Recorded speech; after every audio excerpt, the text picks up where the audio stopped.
1253년 봄 몽골 제국의 수도 카라코룸에서 역사의 거대한 수레바퀴가 움직이기 시작했습니다.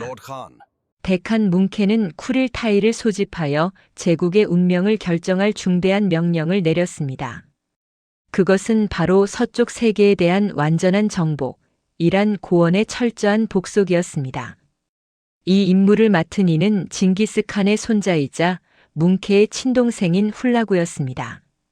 당시 35살의 젊은 왕자였던 훌라구에게 주어진 명령은 단순한 약탈 원정이 아니었습니다. 그것은 몽골 제국 전체의 국가적 프로젝트였으며 제국의 서쪽 경계를 이집트까지 확장하라는 야심찬 계획이었습니다. 뭉케 칸은 동생에게 막대한 자원을 배정했습니다. 몽골 제국 전역에서 정예 병력이 소집되었고 각 만호에서 10분의 1을 차출하여 10만이 넘는 대군을 편성했습니다. 이 군대는 단순히 숫자만 많은 것이 아니었습니다. 중국에서 끌고 온 1000명의 공성 기술자들, 페르시아 지역의 지리를 꿰뚫고 있는 안내자들, 그리고 무엇보다 훌라구 자신이 직접 지휘하는 황금 가문의 위엄이 함께했습니다. 몽골의 역사가들은 이 원정을 서방의 완전한 평정이라 기록했고 페르시아의 연대기 작가 아타 말리크 주바이니는 자신의 저서 세계 정복자의 역사에서 동쪽 지평선에서 서쪽 바다까지 모든 땅이 칸의 발 아래 놓이게 될 것이라고 예언처럼 적어두었습니다. 훌라구의 출정에는 흥미로운 종교적 배경이 숨어 있었습니다. 그의 정처인 도쿠즈 카투는 독실한 네스토리 우스파 기독교 신자였습니다. 네스토리 우스파는 5세기 동로마 제국에서 시작된 기독교의 한 분파로 예수 그리스도의 신성과 인성을 분리하여 이해하는 교리를 가지고 있었습니다. 이 신앙은 페르시아를 거쳐 중앙아시아와 몽골 초원에 깊이 뿌리내렸고 몽골 귀족들 사이에서도 상당한 영향력을 가지고 있었습니다. 도쿠즈 카투는 원정에 동행하며 자신의 천막 안에 휴대용 예배당을 설치했고 매일 아침 동방교회의 전례에 따라 기도를 올렸습니다. 훌라구의 주요 참모들 중 상당수도 기독교인이었습니다. 나중에 시리아에서 몽골군을 지휘하게 될 키트 부카 장군도 네스토리 우스파 신자였습니다. 이들은 이슬람 세계를 정복하는 것을 단순한 영토 확장이 아니라 어떤 의미에서는 십자군의 연장선상에 있는 성전처럼 여기기도 했습니다. 유럽의 십자군 국가들은 몽골군의 서진 소식을 듣고 환호했습니다. 예루살렘 왕국과 안티오크 공국은 훌라구에게 사절을 보내 협력을 제안했고 로마 교황청에서는 몽골과 기독교 세계의 동맹을 진지하게 논의했습니다. 멀리 프랑스의 루이 9세도 몽골 칸에게 친서를 보내 이슬람 세력을 협공하자는 제안을 했습니다. 이렇게 13세기 중반의 중동은 종교와 정치, 문명과 문명이 충돌하는 거대한 전장이 되어가고 있었습니다. 훌라구의 첫 번째 목표는 이란 북부 엘브루즈 산맥의 험준한 계곡에 자리 잡은 알라무트 요새였습니다.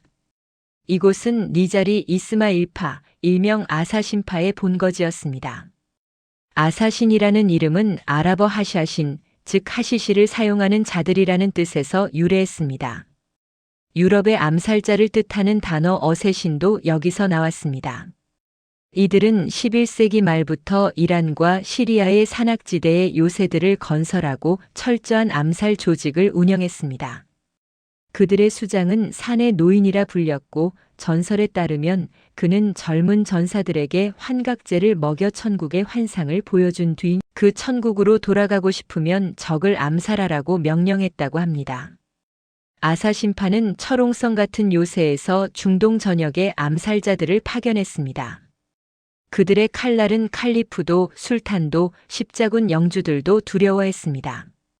심지어 몽골의 사신들도 그들에게 살해당한 적이 있었습니다. 뭉케 칸은 서방 원정의 성공을 위해서는 이 독사의 둥지를 먼저 제거해야 한다고 판단했습니다. 훌라구에게 내린 명령은 분명했습니다. 알라무트를 지상에서 지워버려라. 돌 하나 남기지 말라. 그들의 씨를 말려라. 1256년 가을 몽골군은 알라무트 계곡을 포위했습니다. 해발 2000m가 넘는 험준한 산악지대에 자리 잡은 요새는 난공불락처럼 보였습니다. 가파른 절벽 위에 세워진 성벽은 수백 년간 어떤 적도 막아냈고 아사신들은 자신들의 요새가 결코 함락되지 않을 것이라 믿었습니다. 그들의 식량 저장고는 수년간 버틸 수 있을 만큼 풍부했고 산 정상의 샘물은 마르지 않았습니다. 역대로 수많은 군대가 이 요새를 공격했지만 모두 실패하고 돌아갔습니다.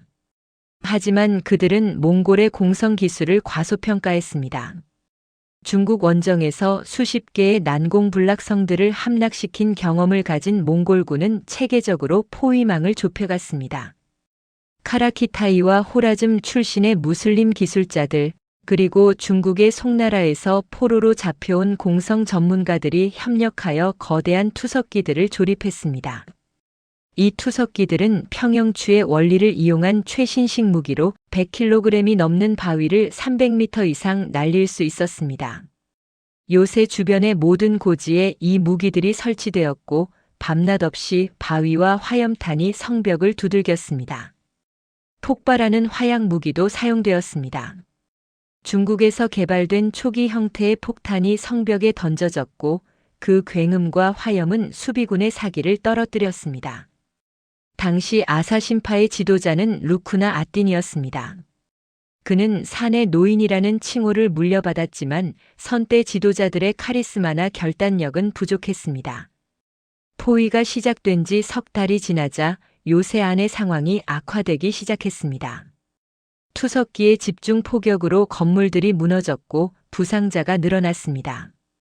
몽골군은 계곡의 모든 수원을 차단하려 시도했고 요새로 들어가는 비밀 통로들을 하나씩 찾아내어 봉쇄했습니다. 보급로가 완전히 끊어지자 요새 안에서는 불안이 퍼졌습니다. 루쿠나 아띠는 결국 항복을 결정했습니다. 1256년 11월 19일 그는 훌라구의 진영으로 내려와 무릎을 꿇었습니다. 페르시아 역사가 아타 말리크 주바이니는 이 순간을 상세히 기록했습니다. 그는 실제로 훌라구의 서기관으로 원정에 동행했기 때문에 목격자로서 역사를 남길 수 있었습니다. 주바이니의 기록에 따르면 훌라구는 차갑게 말했습니다. 너희들이 쌓아 올린 돌들을 하나씩 분해하라.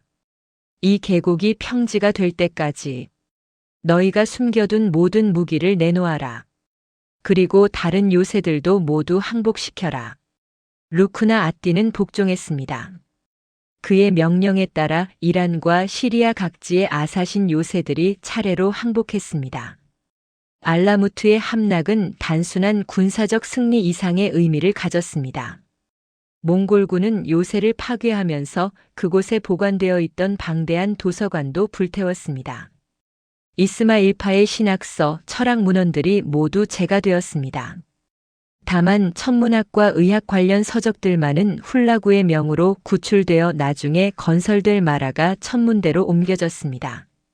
훌라구는 학문 자체를 증오한 것이 아니라 자신에게 위협이 되는 조직과 사상을 제거하려 한 것이었습니다. 루쿠나 아띠는 카라코룸으로 끌려갔고 1257년 그곳에서 처형되었습니다. 이로써 200년 가까이 중동을 공포에 떨게 했던 아사신 조직은 역사 속으로 사라졌습니다. 이 승리는 훌라구에게 정의의 대행자라는 명분을 선사했습니다. 많은 이슬람 군주들은 아사신을 이단으로 여겼고 따라서 훌라구가 그들을 제거한 것을 긍정적으로 평가하기도 했습니다. 심지어 일부 울라마들은 몽골군을 신이 보낸 정화의 도구라고 해석하기도 했습니다. 아이러니하게도 이것이 정통 이슬람 세계를 향한 훌라구의 다음 공격을 정당화하는 빌미가 되었습니다. 훌라구는 자신을 이슬람 세계의 적이 아니라 부패와 이단을 제거하는 개혁자로 포장할 수 있었던 것입니다. 알라무트가 무너진 후 훌라구의 시선은 남쪽을 향했습니다. 그곳에는 이슬람 세계의 심장, 바그다드가 있었습니다. 아바스 왕조의 칼리프가 통치하는 이 도시는 750년 이래 500년 넘게 이슬람 문명의 정치적, 종교적 중심지였습니다. 칼리프는 예언자 무함마드의 후계자로서 전 세계 무슬림들의 정신적 지도자였습니다. 바그다드는 한때 100만 명이 넘는 인구를 가진 세계 최대의 도시였고 학문과 예술의 중심지였습니다. 하지만 1257년에 바그다드는 과거의 영광을 잃어가고 있었습니다. 당시 칼리프였던 알 무스타심은 학문과 예술을 사랑하는 온화한 군주였지만 정치적 현실 감각은 부족했습니다. 그의 궁정은 시인과 학자들로 가득했지만 유능한 장군이나 행정가는 찾아보기 어려웠습니다. 군대는 오랫동안 실전 경험이 없어 약화되어 있었고 성벽은 보수가 제대로 이루어지지 않았습니다. 칼리프의 재상 이븐 알 알카미는 시아파 신자로서 수니파 중심의 궁정에서 소외감을 느끼고 있었습니다. 후대의 역사가들 중 일부는 그가 몽골군과 은밀히 내통하여 바그다드의 방어를 약화시켰다고 주장하기도 합니다.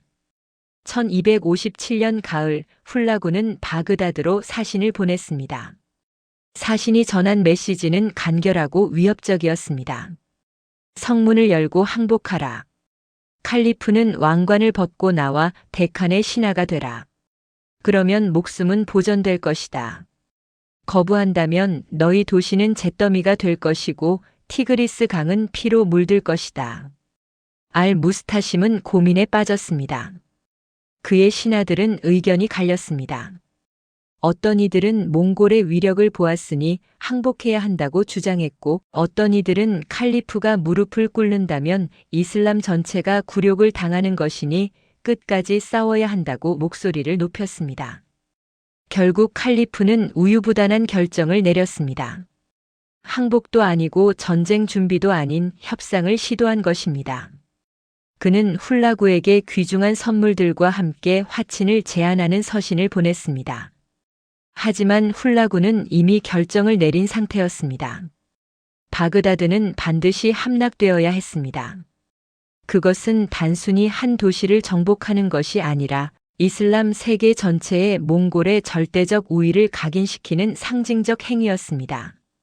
1258년 1월 몽골군은 바그다드를 사방에서 포위했습니다. 티그리스 강을 가로질러 양안에 진을 쳤고 도시로 들어가는 모든 길을 차단했습니다. 포위망이 완성되자 훌라군은 최후 통첩을 보냈습니다. 마지막 기회다. 성문을 열어라. 시간이 없다. 이제 바그다드의 운명은 불과 며칠 안에 결정될 참이었습니다. 500년 역사의 도시가 이슬람 문명의 등불이 꺼지려 하고 있었습니다.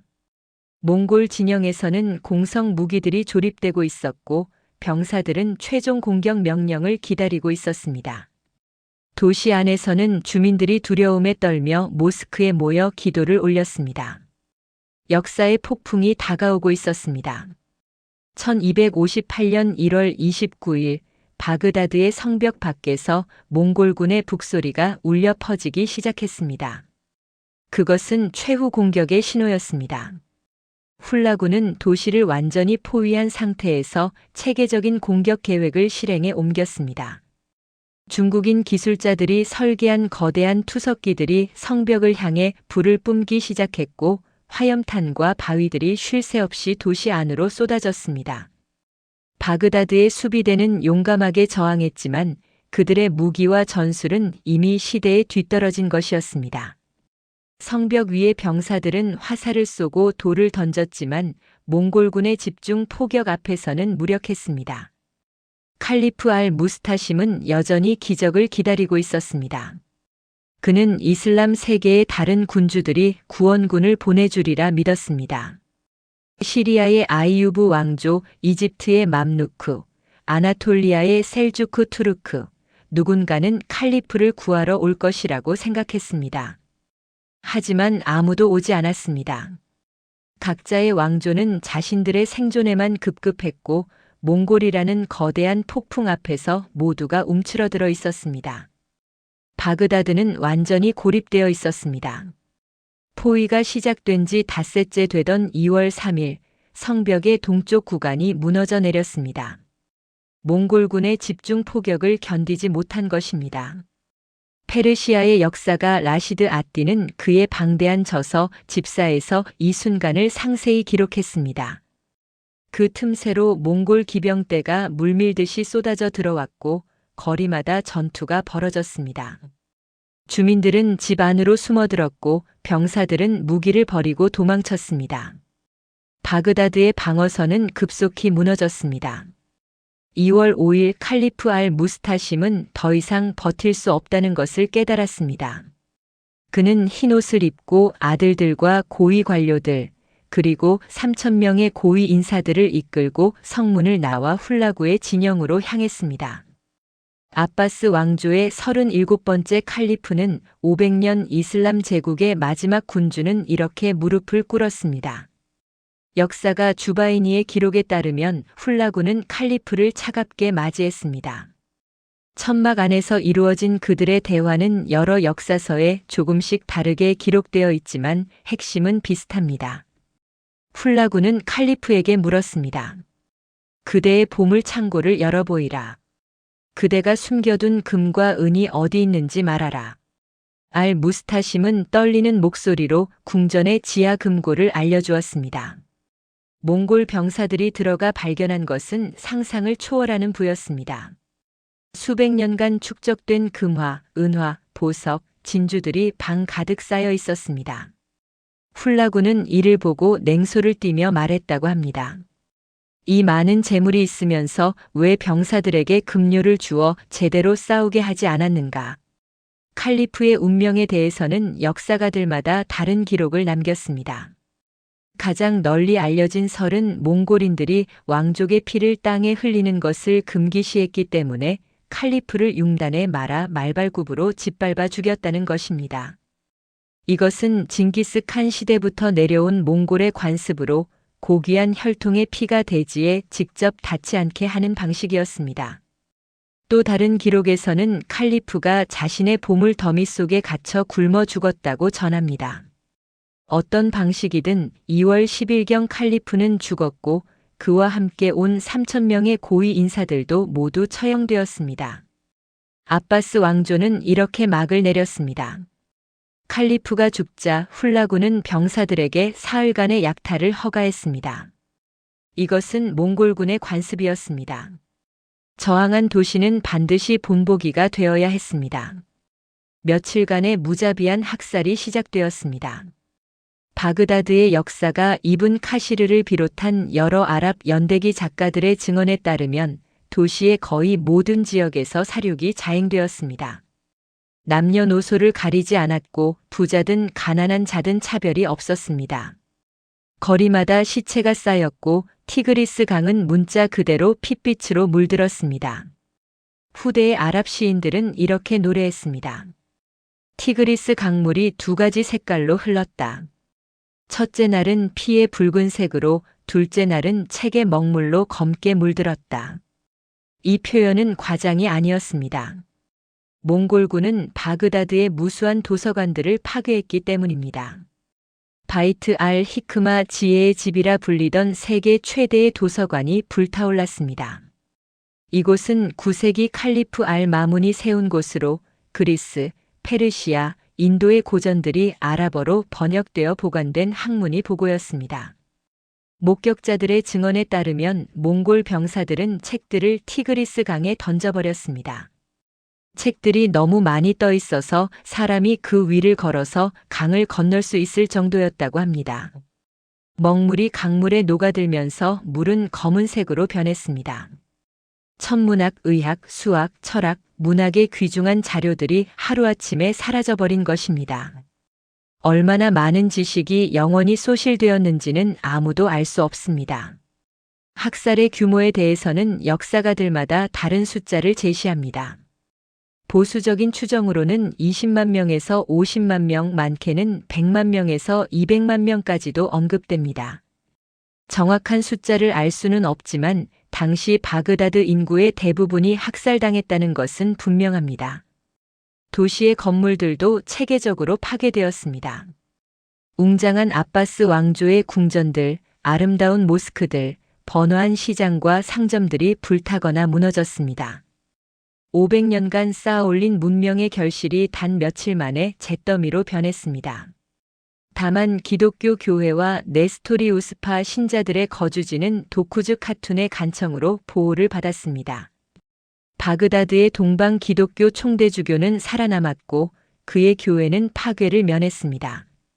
이것이 후대의 몽골군이 기독교 세력과 협력했다는 증거로 거론되기도 했습니다.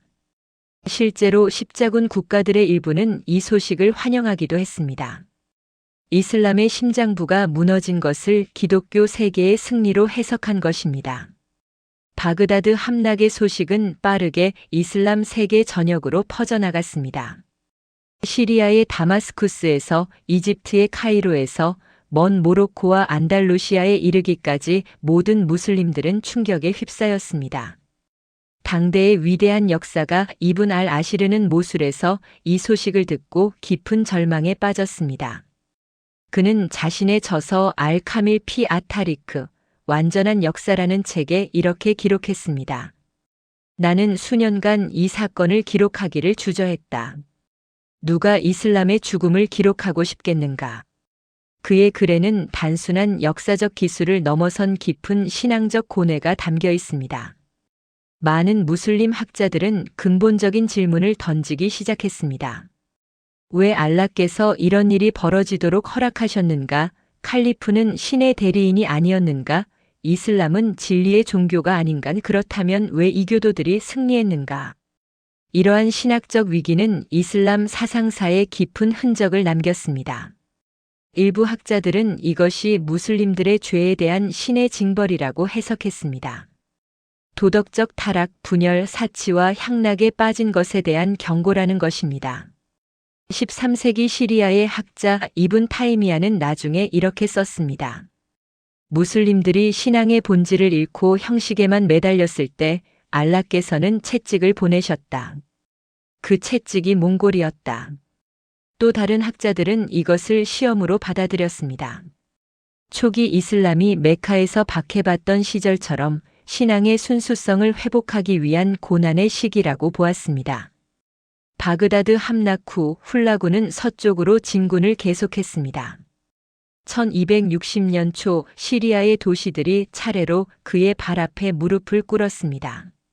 알레포는 격렬하게 저항했지만 1월에 함락되었고 수만 명이 학살당했습니다. 다마스쿠스는 피를 흘리지 않고 3월에 항복했습니다. 시리아 전역이 몽골의 지배 아래 들어갔습니다.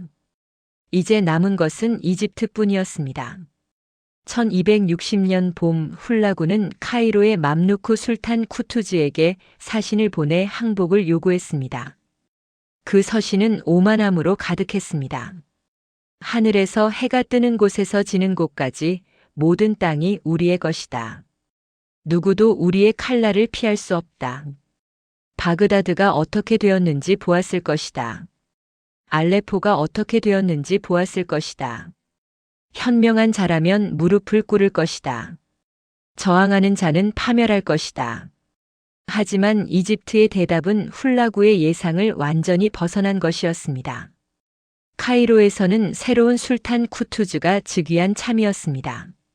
그는 한때 몽골군에게 고향을 빼앗긴 노예 출신이었습니다. 쿠투즈는 훌라구의 사신들을 궁전 광장에 끌어내어 백성들 앞에서 참수해버렸습니다. 사신들의 목은 카이로의 바부 주에일라 성문에 걸렸고 그 아래 팻말이 붙었습니다. 몽골의 오만함은 여기서 끝난다. 이것은 선전포고였습니다. 처음으로 누군가가 몽골에게 정면으로 맞섰던 것입니다. 바그다드의 잿더미 위에서 알레포의 폐허 위에서 새로운 희망의 불씨가 타오르기 시작했습니다. 이슬람 세계는 아직 죽지 않았습니다. 맘루크라는 전사 집단이 마지막 저항을 준비하고 있었습니다. 역사의 다음 장이 펼쳐지려 하고 있었습니다. 1260년 여름 이집트의 맘루크 술탄국은 역사상 가장 중대한 결정을 내려야 하는 순간에 직면해 있었습니다. 훌라구의 몽골군은 시리아를 완전히 장악했고 이제 이집트만이 그들과 아프리카 대륙 사이에 남은 마지막 장벽이었습니다. 카이로의 궁전에서는 긴급 군사회의가 열렸습니다. 술탄 쿠투즈는 원탁에 둘러앉은 장군들을 하나하나 둘러보았습니다. 그들 중 상당수는 두려움에 떨고 있었습니다. 바그다드의 운명, 알레포의 파괴, 다마스쿠스의 굴복, 이 모든 소식이 이집트에 전해졌고 몽골군은 무적이라는 공포가 사람들의 마음을 지배하고 있었습니다. 쿠투즈는 35살의 술탄으로 그의 본명은 마흐무드였습니다. 그는 중앙아시아 호라즘 왕국의 왕족 출신이었으나 어린 시절 몽골의 침략으로 가족을 잃고 노예로 팔려갔습니다. 다마스쿠스의 노예시장에서 그는 이집트의 맘루크 군단에 매입되었고 그곳에서 철저한 군사훈련을 받았습니다. 맘루크라는 단어는 아랍어로 소유된 자, 즉 노예를 뜻하지만 이집트의 맘루크들은 단순한 노예가 아니었습니다. 그들은 어린 나이에 선발되어 철저한 군사 교육을 받았고 이슬람으로 개종하여 새로운 정체성을 획득했습니다. 가장 뛰어난 자들은 장교가 되었고 더 뛰어난 자는 술탄의 자리까지 오를 수 있었습니다. 회의에서 일부 장군들은 협상을 주장했습니다. 하놀로 장군이 말했습니다. 술탄이시여, 몽골과 싸워서 이긴 자는 아무도 없습니다. 바그다드의 칼리프도, 호라즘의 샤도, 러시아의 공작들도 모두 무너졌습니다. 하지만 쿠투즈는 단호했습니다. 그는 자리에서 일어나 목소리를 높였습니다.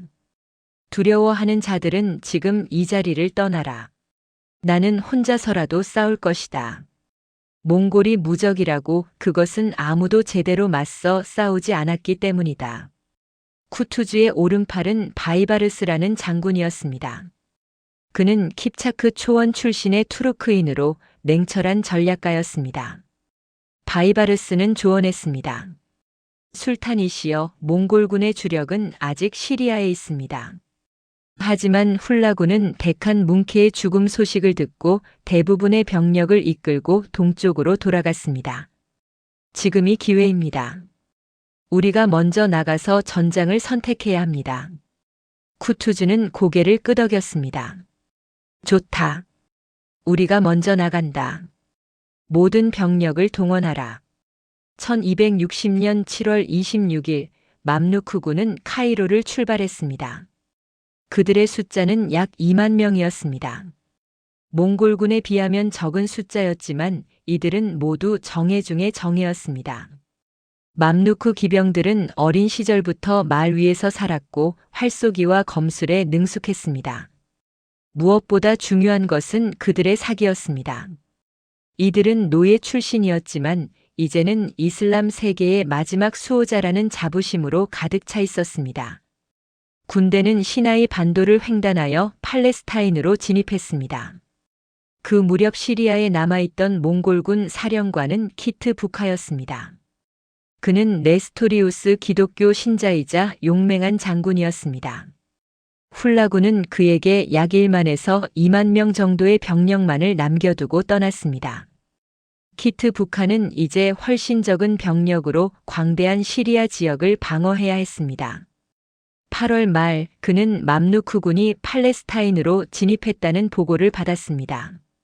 처음에 그는 이것을 믿지 않았습니다.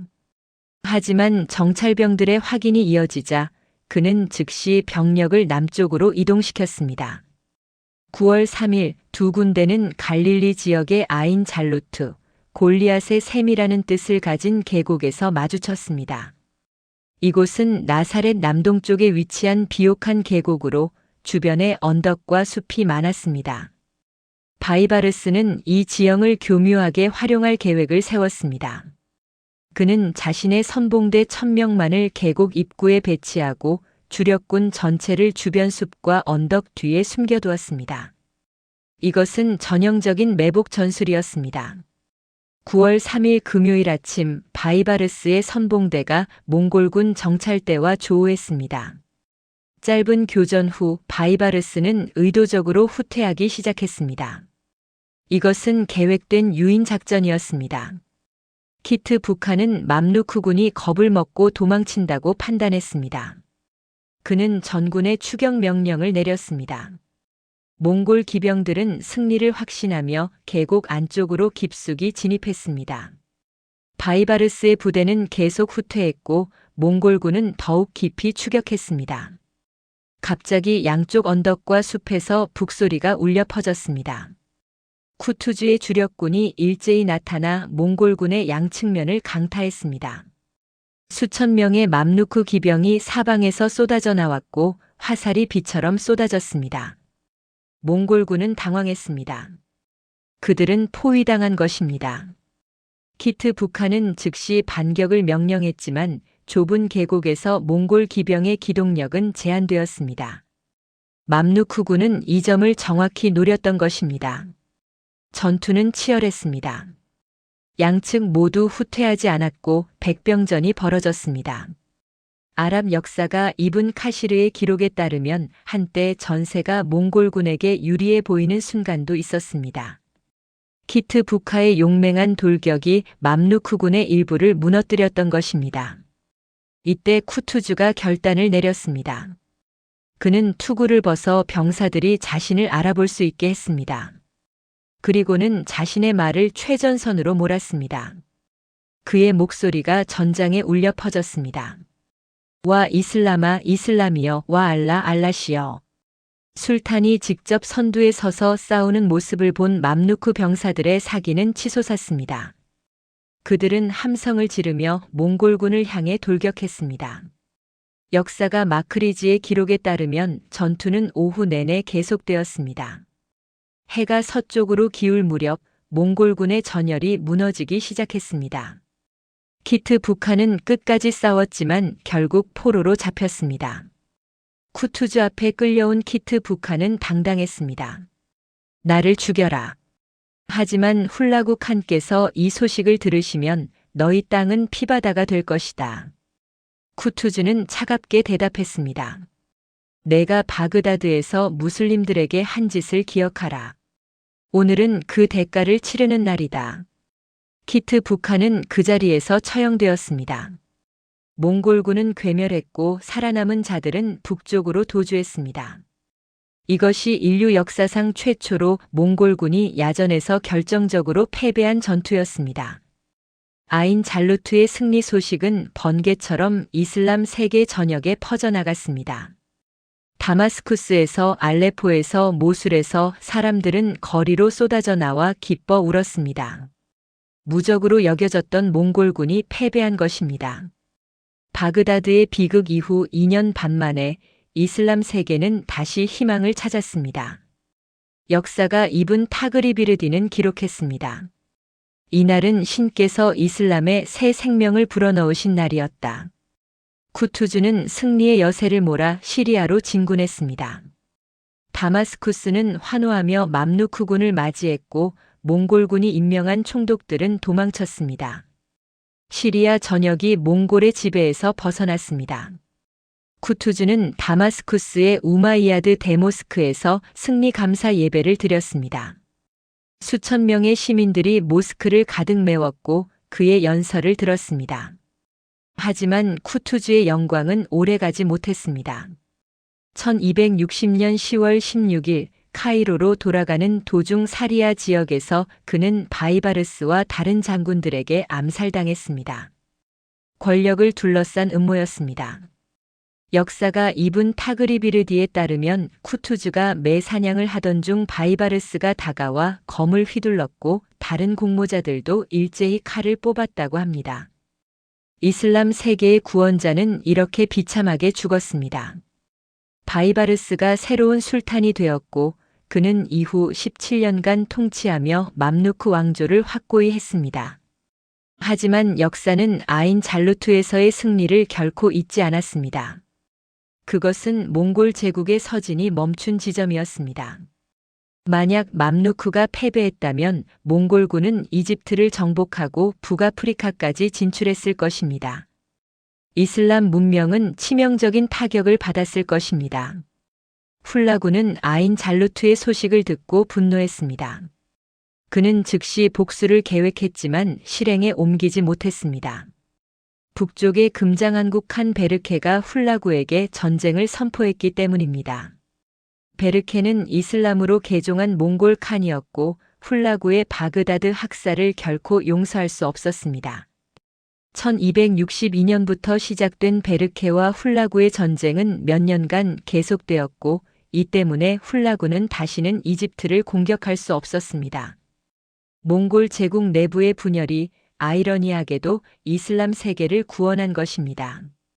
역사의 수레바퀴는 새로운 방향으로 돌기 시작했습니다.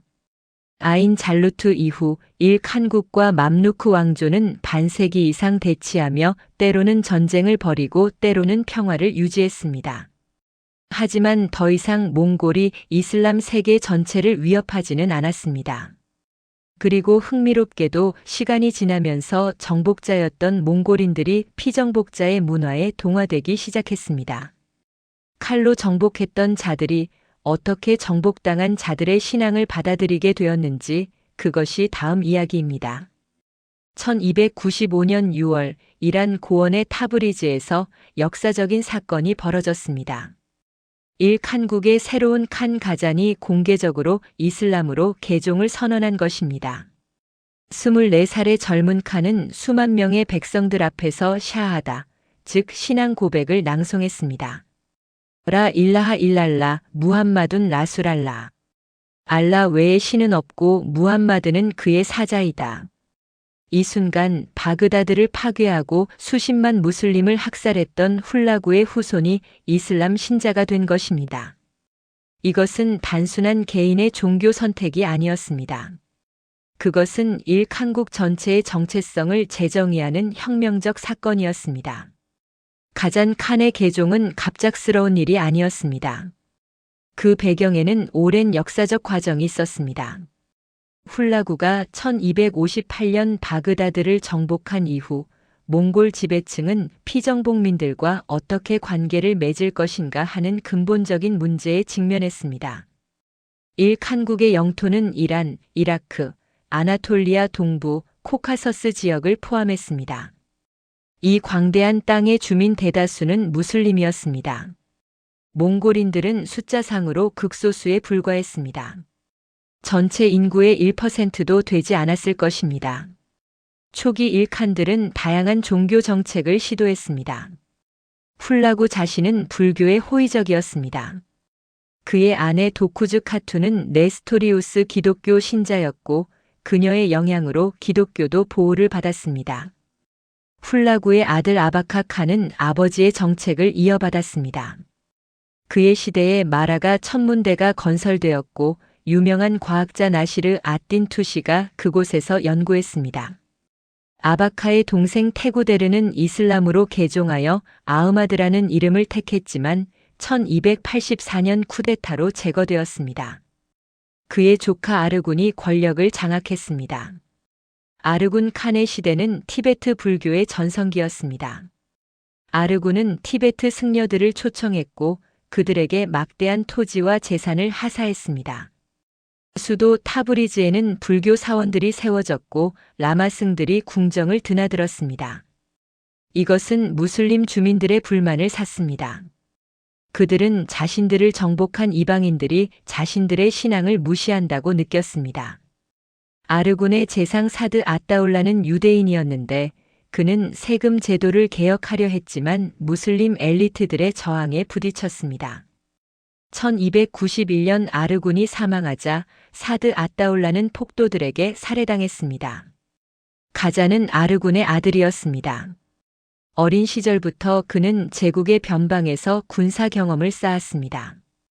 1295년 그의 숙부 바이두 칸이 권력을 잡았을 때 가자는 호라산 지역의 총독이었습니다. 그는 권력을 장악하기 위해 군대를 일으켰습니다. 바로 이 시점에서 운명적인 만남이 일어났습니다.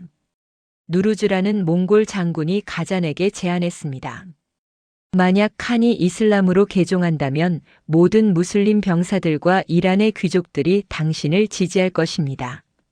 누루즈는 이미 이슬람으로 개종한 몽골 귀족이었습니다. 그는 가잔에게 현실을 설명했습니다. 우리 몽골인은 소수입니다. 우리는 이 땅의 백성들 없이는 통치할 수 없습니다. 그들의 마음을 얻으려면 그들의 신앙을 받아들여야 합니다. 가자는 고민했습니다. 그는 불교 환경에서 자랐고 할아버지 훌라구는 바그다드를 파괴한 인물이었습니다. 하지만 그는 현실주의자였습니다. 권력을 얻기 위해서는 무슬림들의 지지가 필요했습니다. 1295년 6월 16일 가자는 공식적으로 이슬람으로 개종했습니다. 역사가 라시드 앗딘의 기록에 따르면 개종 의식은 타브리즈 외곽의 군사 진영에서 거행되었습니다. 저명한 울라마들이 참석했고 가자는 그들 앞에서 샤하다를 낭송했습니다. 그는 마흐무드 가잔이라는 새로운 이름을 택했습니다. 그의 개종을 따라 수만 명의 몽골 병사들도 집단적으로 이슬람을 받아들였습니다. 이것은 역사상 가장 대규모의 집단 개종 중 하나였습니다. 개종 직후 가자는 군대를 이끌고 수도로 진격했습니다. 바이두칸의 군대는 대부분 이탈했고 무슬림 병사들은 가잔의 편으로 넘어왔습니다. 10월 가자는 바이두를 격파하고 칸국의 7번째 칸이 되었습니다. 그는 즉시 개혁을 시작했습니다. 가장 먼저 한 일은 불교 사원들을 폐쇄하고 그 재산을 몰수하여 국고를 채우는 것이었습니다. 라마승들은 추방되었고 불교는 급속히 쇠퇴했습니다. 하지만 가잔의 개종은 단순한 정치적 계산만은 아니었습니다. 그는 진지하게 이슬람 신앙을 실천했습니다. 역사가 바사프의 기록에 따르면 가자는 매일 5번의 예배를 빠지지 않았고 코란을 공부했습니다. 그는 타브리즈에 웅장한 모스크를 건설했고 메카와 메디나의 성지들을 보수하기 위해 막대한 자금을 보냈습니다. 그는 순례자들의 안전을 보장하기 위해 도로를 정비하고 대상 숙소들을 지었습니다. 가잔의 가장 큰 업적은 행정개혁이었습니다. 그는 제상 라시드 앗딘을 임명하여 전면적인 개혁을 추진했습니다. 라시드 앗딘은 원래 유대인이었지만 이슬람으로 개종한 의사이자 학자였습니다. 그는 뛰어난 행정가였습니다. 가잔과 라시드 앗딘은 함께 세제 개혁을 단행했습니다. 그들은 몽골식 약탈 경제에서 벗어나 정착 농경 사회에 적합한 세금 제도를 확립하려 했습니다. 개혁의 핵심은 토지 조사와 세금 표준화였습니다. 가자는 전국적으로 토지 측량을 실시하여 정확한 과세 기반을 마련했습니다. 불법적인 면세 특권들이 폐지되었고 관리들의 부정부패가 단속되었습니다. 농민들의 세 부담이 합리화되었고 이것은 농업 생산성 회복으로 이어졌습니다. 역사가 하마둘라 무스타우피의 기록에 따르면 가잔의 개혁으로 국가 재정이 크게 개선되었습니다. 가자는 또한 화폐 개혁을 시도했습니다. 그는 중국의 지폐 제도를 도입하려 했습니다. 1294년 차오라는 종이 화폐가 발행되었습니다. 하지만 이것은 실패했습니다. 중동의 상인들은 종이 화폐를 신뢰하지 않았고 금과 은만을 받아들였습니다. 몇 달 만에 종이 화폐는 폐지되었고 가자는 전통적인 금화와 은화 제도로 돌아갔습니다. 이 실패는 몽골인들이 중국의 모든 제도를 중동에 이식할 수 없다는 것을 보여주었습니다. 가잔의 개혁에서 가장 흥미로운 점은 몽골 전통과 이슬람 율법의 융합 시도였습니다. 몽골인들은 징기스칸이 제정한 야사라는 법전을 신성시했습니다. 야사는 유목민 사회의 관습법이었고 이슬람의 샤리아와는 근본적으로 달랐습니다. 예를 들어 야사는 도축 방식에서 이슬람 율법과 충돌했습니다. 이슬람은 동물의 목을 베어 피를 빼내는 할랄 도축을 요구했지만 몽골 전통은 동물의 가슴을 갈라 심장을 꺼내는 방식을 선호했습니다. 가자는 이러한 문제들을 실용적으로 해결했습니다. 그는 야사의 일부 조항들을 유지하면서도 이슬람 율법의 기본 원칙들을 존중했습니다. 형법에서는 야사의 엄격함을 유지했지만 민법과 가족법에서는 샤리아를 적용했습니다. 이것은 완벽한 해결책은 아니었지만 몽골 귀족들과 이슬람 울라마들 사이의 타협을 가능하게 했습니다. 가잔의 개종은 칸국의 외교 관계도 변화시켰습니다. 이전까지 일칸국은 이집트의 맘루크 왕조와 적대 관계였습니다. 두 나라는 시리아를 놓고 수십 년간 전쟁을 벌였습니다. 하지만 가잔이 이슬람으로 개종한 후에도 시리아 문제는 해결되지 않았습니다. 가잔은 1299년, 1300년, 1303년 세 차례에 걸쳐 시리아를 침공했습니다. 1299년 와디 알 카잔디르 전투에서 그는 맘루크군을 격파하고 다마스쿠스를 점령했습니다. 하지만 이 점령은 오래가지 못했습니다. 몽골군은 겨울이 되자 철수했고 맘루크가 다시 시리아를 탈환했습니다. 1303년 마르즈 알 수프루 전투에서 맘루크군이 결정적 승리를 거두자 가잔은 시리아 정복을 포기했습니다. 이후 양국은 평화협정을 맺었고 국경이 안정되었습니다. 이제 두 이슬람 국가는 공존의 길을 모색하기 시작했습니다. 가잔은 1304년 33살의 나이에 사망했습니다. 그의 재위는 불과 9년이었지만 그 영향은 지대했습니다.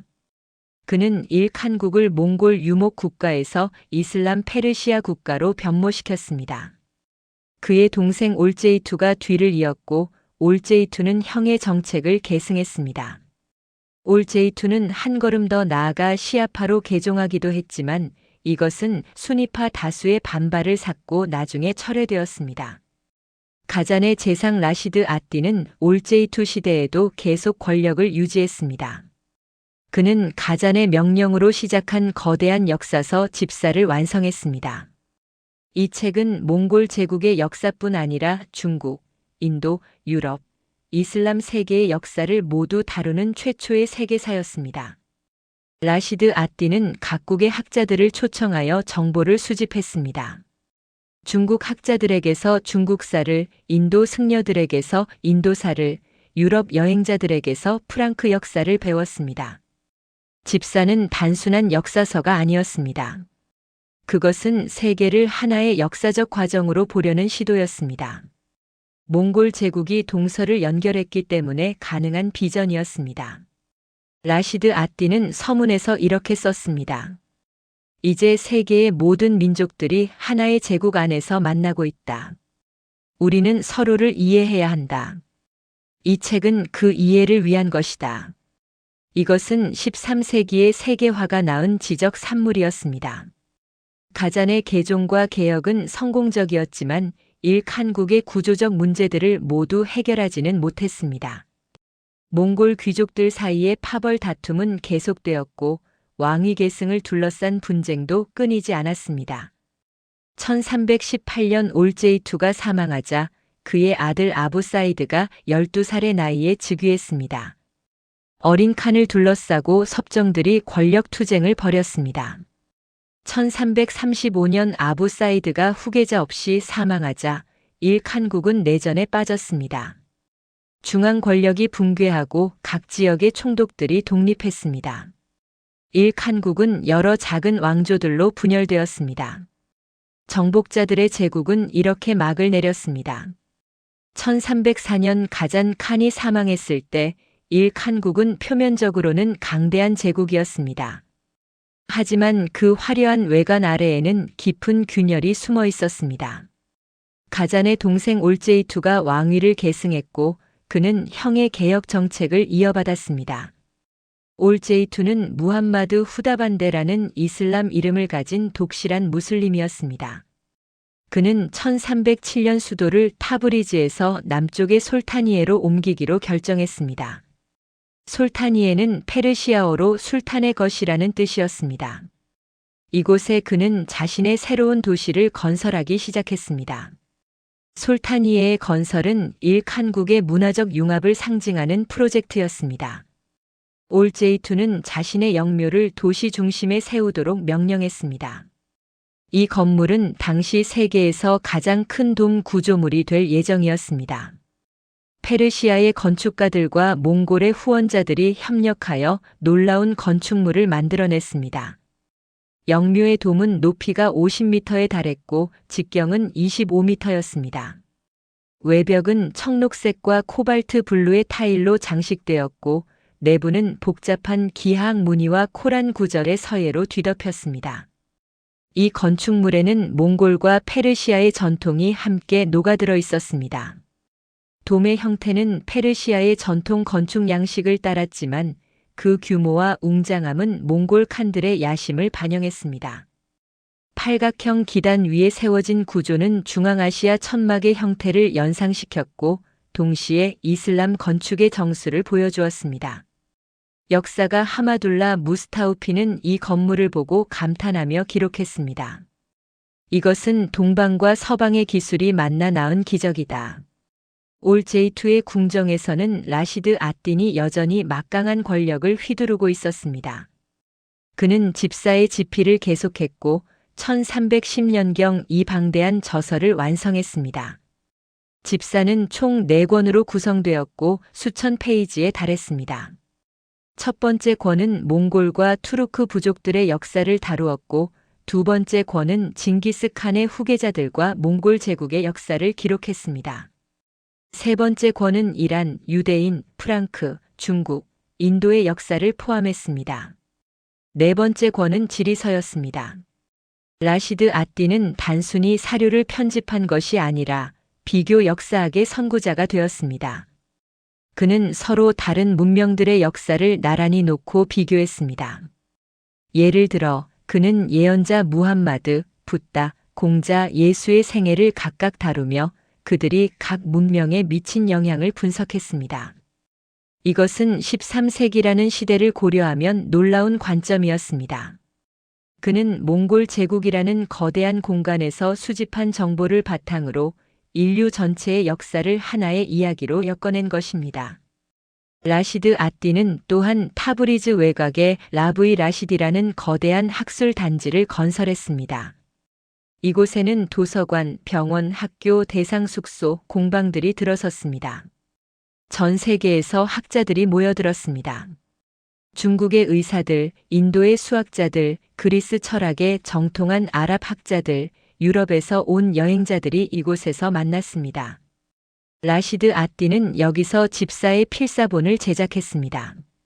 아랍어 원본뿐 아니라 페르시아어, 투르크어, 몽골어 번역본도 만들어졌습니다. 그는 매년 이 책의 사본들을 제국의 각 지역으로 보냈습니다. 예술 분야에서도 놀라운 융합이 일어났습니다. 칸국 시대의 페르시아 세밀화가 새로운 전성기를 맞았습니다. 몽골 칸들은 중국에서 화가들을 데려왔고 그들의 기법이 페르시아 전통과 결합되었습니다. 중국 수묵화의 섬세한 선과 페르시아 채색화의 화려한 색채가 만나 독특한 스타일을 창조했습니다. 구름과 산의 표현에서 중국적 영향이 뚜렷했고 동시에 페르시아 전통의 평면적 구도와 장식적 요소들도 유지되었습니다. 라시드 앗딘의 집사 필사본에는 수백 점의 사파가 포함되었습니다. 이 그림들은 몽골 전사들, 페르시아 궁정, 중국 황제, 유럽 기사들을 묘사했습니다. 흥미롭게도 화가들은 각 문명의 인물들을 그들 고유의 복식과 특징으로 그렸습니다. 이것은 당시로서는 드문 일이었습니다. 대부분의 중세 그림들은 모든 인물을 자기 문화의 관점에서만 그렸기 때문입니다. 하지만 칸국의 화가들은 다양성을 있는 그대로 표현하려 했습니다. 과학 분야에서도 중요한 발전이 있었습니다. 마라가 천문대는 계속 운영되었고 나시르 앗딘 투시의 제자들이 연구를 이어갔습니다. 그들은 행성의 운동을 관측하고 새로운 천문표를 작성했습니다. 투시가 개발한 투시 커플이라는 수학적 장치는 행성의 복잡한 운동을 설명하는 데 사용되었습니다. 흥미롭게도 이 개념은 200년 후 코페르니쿠스의 저서에도 나타납니다. 일부 학자들은 코페르니쿠스가 이슬람 천문학의 영향을 받았을 가능성을 제기합니다. 의학에서도 교류가 활발했습니다. 중국의 침술과 약초 요법이 페르시아에 전해졌고 페르시아의 외과 수술 기법이 동쪽으로 전파되었습니다. 라시드 앗딘 자신이 의사였기 때문에 그는 의학 지식의 교류를 적극 장려했습니다.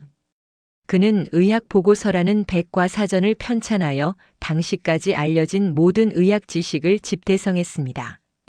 하지만 이러한 문화적 황금기는 정치적 불안정 위에 세워진 것이었습니다.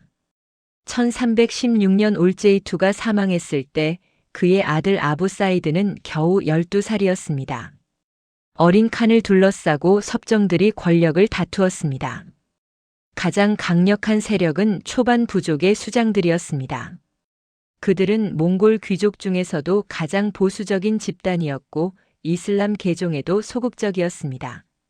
초반 부족의 수장들은 어린 칸을 허수아비로 만들고 실권을 장악했습니다. 1318년 라시드 앗딘에게 재앙이 닥쳤습니다. 그의 정적들이 그를 올제이투 독살 혐의로 고발한 것입니다.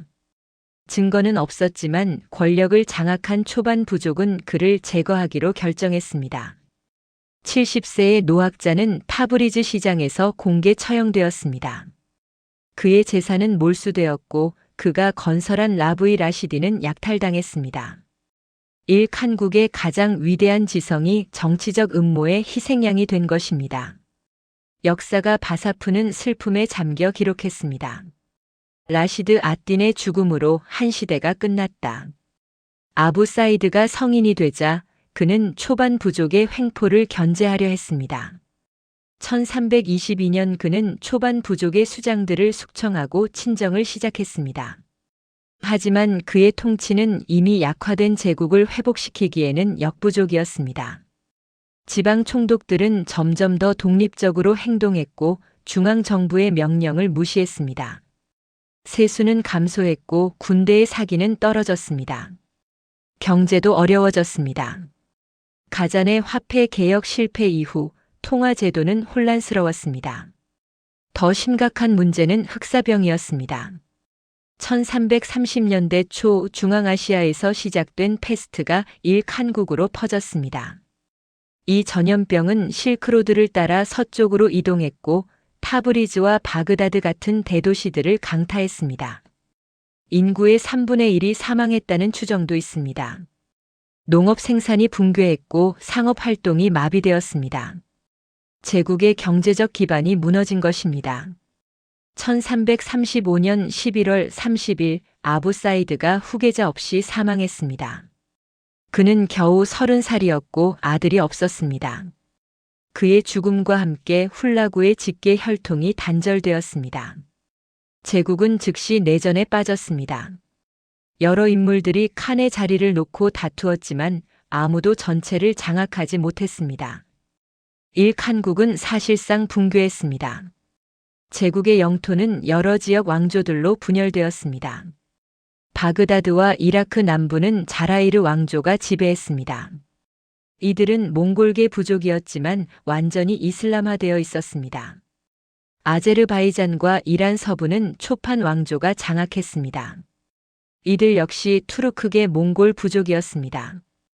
호라산과 이란 동부는 사르바다르 운동이라는 시아파 반란 세력이 통치했습니다.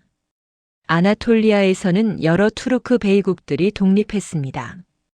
그중 하나가 나중에 오스만 제국으로 성장하게 됩니다. 페르시아 역사가 하피즈 아브루는 이 시기를 이렇게 묘사했습니다. 질서가 혼돈으로 바뀌었다. 강자가 약자를 짓밟았고 도둑이 정직한 자를 약탈했다. 길은 안전하지 않았고 시장은 텅 비었다. 하지만 모든 것이 파괴된 것은 아니었습니다. 일칸국이 남긴 문화적 유산은 계속 살아남았습니다. 페르시아어는 여전히 통치와 문학의 언어였고 이슬람은 지역을 통합하는 종교였습니다. 1370년대에 티무르라는 새로운 정복자가 등장했습니다. 그는 중앙아시아 사마르칸트에서 일어나 이란 고원을 다시 통일했습니다. 티무르 자신도 몽골계 부족 출신이었고 그는 징기스칸의 후예라고 주장했습니다. 그의 제국은 일칸국의 영토 대부분을 포함했습니다.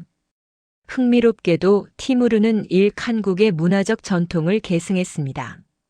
그는 페르시아 문화를 후원했고 사마르칸트를 예술과 학문의 중심지로 만들었습니다. 티무르 왕조 시대의 페르시아 세밀화와 건축은 새로운 정점에 도달했습니다. 일칸국의 또 다른 유산은 역사 서술 전통이었습니다. 라시드 앗딘의 집사는 후대 역사가들에게 모범이 되었습니다. 티무르 왕조와 나중에 사파비 왕조에서도 학자들은 세계사를 집필했습니다. 이러한 전통은 페르시아 문화권에서 오랫동안 지속되었습니다. 오늘날에도 집사는 중세 역사 연구의 가장 중요한 사료 중 하나로 평가받고 있습니다. 건축 유산도 남아 있습니다. 솔타니에의 올제이투 영묘는 오늘날까지 우뚝 서 있습니다. 이 건물은 유네스코 세계문화유산으로 지정되었습니다. 타브리즈의 건축물 대부분은 후대의 전쟁과 지진으로 파괴되었지만 일부는 여전히 남아있어서 일칸국 시대의 영광을 증언합니다. 가장 중요한 유산은 아마도 문화적 융합의 정신일 것입니다. 일칸국은 몽골 유목민, 페르시아 정착민, 아랍 무슬림, 투르크 전사, 기독교 상인, 유대 학자들이 한 지붕 아래 공존했던 다문화 제국이었습니다. 이들은 충돌하기도 했지만 협력하고 배우기도 했습니다. 그 과정에서 새로운 예술, 새로운 사상, 새로운 제도들이 탄생했습니다. 정복자들이 피정복자들의 문화를 받아들이고 마침내 그 일부가 되었던 이 역사는 문명이 어떻게 변화하고 적응하며 생존하는지를 보여주는 놀라운 이야기입니다. 일칸국의 시대는 끝났지만 그 유산은 중동과 중앙아시아의 역사 속에 영원히 새겨져 있습니다.